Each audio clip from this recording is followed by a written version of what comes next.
박세현 검찰 특수본부장은 법원에서 윤석열 대통령 구속을 불법으로 간주하고 구속 취소 결정을 내렸음에도 끝까지 즉시 항고를 밀어붙였습니다.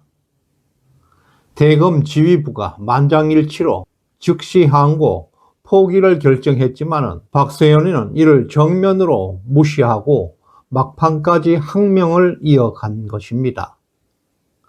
그러다가 결국 3월 10일 경향신문 기자와 인터뷰에서 스스로 즉시 항고뿐만 아니라 보통 항고도 고려하지 않겠다고 밝혔습니다. 박세현은 한동훈의 직계 후배로 현대고와 서울법대까지 함께 나온 끈끈한 선후배 관계입니다. 그의 아버지 박순용은 김대중 정권 시절에 검찰총장을 지낸 인물입니다. 박순용은 또한 한동훈의 장인 진영구 전 검사장과 오랜 친구 관계에 있습니다. 게다가 박세현 본인 역시 문재인 정권 시절에 서울중앙지검장이었던 이성윤 밑에서 대변인 역할을 맡았던 자입니다. 이 정도 배경이라면 박세현은 좌파 민주당의 충실한 사냥개나 다름없습니다.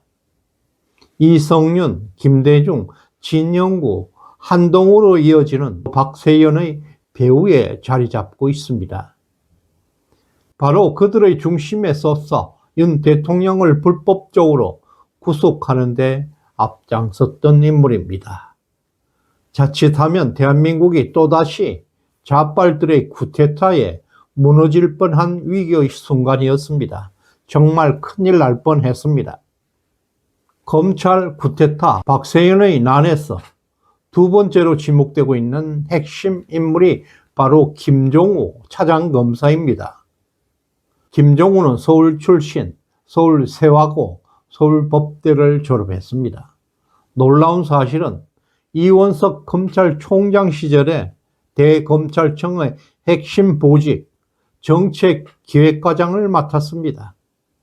이 자리는 검찰총장이 가장 신뢰하는 핵심 참모를 임명한다고 합니다. 김종우는 이원석 총장의 최측근으로 윤석열 대통령에 대한 불법 구속을 주도한 인물입니다. 세 번째 인물이 서울중앙지검 이창규 공공수사 1부장입니다. 박세현 특수본의 실질적인 수사를 총괄했던 것으로 알려졌습니다. 법원이 윤석열 대통령 구속이 불법이라고 판결을 하고 석방을 결정했지만 무려 28시간 동안이나 대통령을 불법으로 계속 감금을 주도했던 자가 바로 이창규라고 합니다. 대검의 만장일치 석방 결정에도 불구하고 석방 절차를 악의적으로 지연시킨 것입니다. 일개 수사검사가 현직 대통령에 대한 불법 감금을 한 사건입니다. 외부 권력의 지령 없이는 불가능한 일입니다. 이러한 것은 단순한 항명 사건이 아니라 반란 사건입니다. 또한 이창규는 대통령 탄핵 심판 과정에서 대통령 수사 기록을 불법적으로 헌법재판소에 넘겼습니다. 12.3 비상계엄으로 구속되어 있는 여러 피고인들의 기록은 제외하고 유독 윤석열 대통령의 기록만 선택적으로 유출한 것입니다. 이 또한 이창규가 독자적으로 한 행동이라고 할 수가 없습니다. 누군가 배후에 지령 없이는 이런 계획적인 범죄를 할 수는 없는 일입니다. 그리고 이창규의 과거 행적을 보면 매우 수상한 흔적이 나타납니다. 먼저 지금도 국민이 분노하고 있는 중앙선관위 불법 채용 비리 사건의 핵심 피의자 28명을 전부 무혐의로 덮어버린 사건입니다. 이 사건도 이창규 혼자서 절대 할 수 없는 일입니다. 보통 심각한 일이 아닙니다.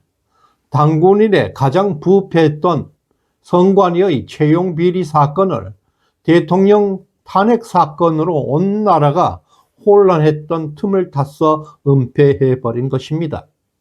도대체 이자는 누구의 지령을 받고 이렇게 강큰 행동을 하고 있습니까? 헌법재판소가 박성재 법무부 장관 탄핵 심판을 고의적으로 지연시키고 있다는 분석입니다. 박성재 장관의 탄핵안이 국회를 통과한 것이 지난해 12월입니다. 그런데 첫 변론이 잡힌 날이 3월 18일에 있습니다. 도대체 3개월 이상 탄핵 심판을 지연하고 있는 이유가 무엇이겠습니까? 민주당이 내세운 탄핵 사유부터 매우 기가 찹니다. 박 장관이 국회에서 이재명 대표를 째려봤다는 것이 내란죄에 해당한다는 황당한 이유입니다. 더 심각한 사실은 윤석열 대통령과 총리 권한대행에 대한 내란 혐의는 탄핵 심리에서 빠져 있습니다. 그런데 왜 유독 박성재 장관에게만 내란죄를 탄핵 사유에 포함시켰냐는 것입니다. 내란죄 심리는 단시간에 끝나지 않는 매우 복잡한 사건입니다. 탄핵 심리 기간이 오래 걸린다는 점에 주목해야 합니다. 그 이유는 박성재 장관이 빠른 업무 복귀를 막기 위한 좌파들의 꼼수입니다. 법무부 장관은 검찰 인사권을 행사하는 자리입니다. 비상계엄으로 나타난 반국가 세력을 소탕하는 대대적인 검찰 인사를 막기 위한 것입니다. 현재 172석의 압도적 국회의석을 가진 민주당이 막강한 입법 독재 권한을 통해서 국가 공권력의 핵심, 검찰을 지배하고 있는 것입니다. 지금 검찰에는 한동훈, 이원석 그리고 이성윤 라인이 총동원되어 윤 대통령을 구속하고 비상계엄을 내란으로 몰아갔습니다. 헌법재판소 또한 박성재 장관의 탄핵 심판을 지연함으로써 박세현 일당을 보호하고 있습니다. 박성재 장관이 복귀하게 되면 이런 정치 검사들을 퇴출시키는 것이 분명합니다. 민주당이나 현재가 결탁해서 박성재 장관의 탄핵 심리를 질질 끌고 있는 것입니다. 마지막으로 윤석열 대통령의 불법 구속 배후에 이재명 라인이 깊숙이 개입되어 있다는 충격적 사실도 드러났습니다. 과거 박세영과 함께 마약범죄특별수사본부의 공동본부장으로 활동했던 박재욱 검사가 있습니다. 박재욱은 사법연수원 29기 한동훈과 연수원 동기입니다. 또한 그는 문영배 헌법재판관의 진주 대하고등학교 직속 후배이기도 합니다. 특히 2014년 세월호 사건 당시에 수사팀장으로 이준석 선장에게 사형을 구형하면서 존재감을 드러냈습니다. 그러나 그 이후에 맡은 수사마다 이상하게 흐지부지 고의적으로 범죄 사건을 은폐해왔다는 비판을 받고 있습니다.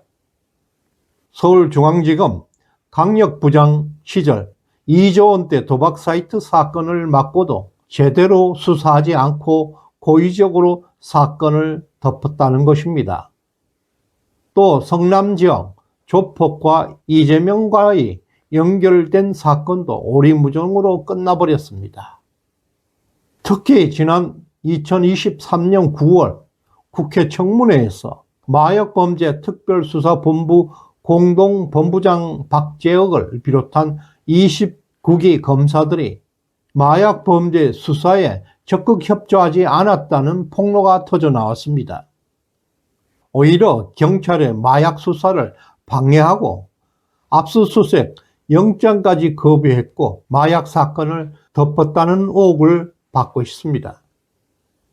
이런 박재욱 검사가 윤 대통령의 불법 구속 사건에 가담한 것입니다.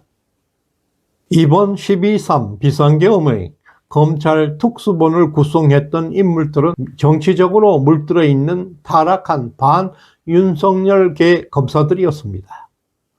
너무나 계획적이고 의도적인 수사팀을 구성한 것입니다.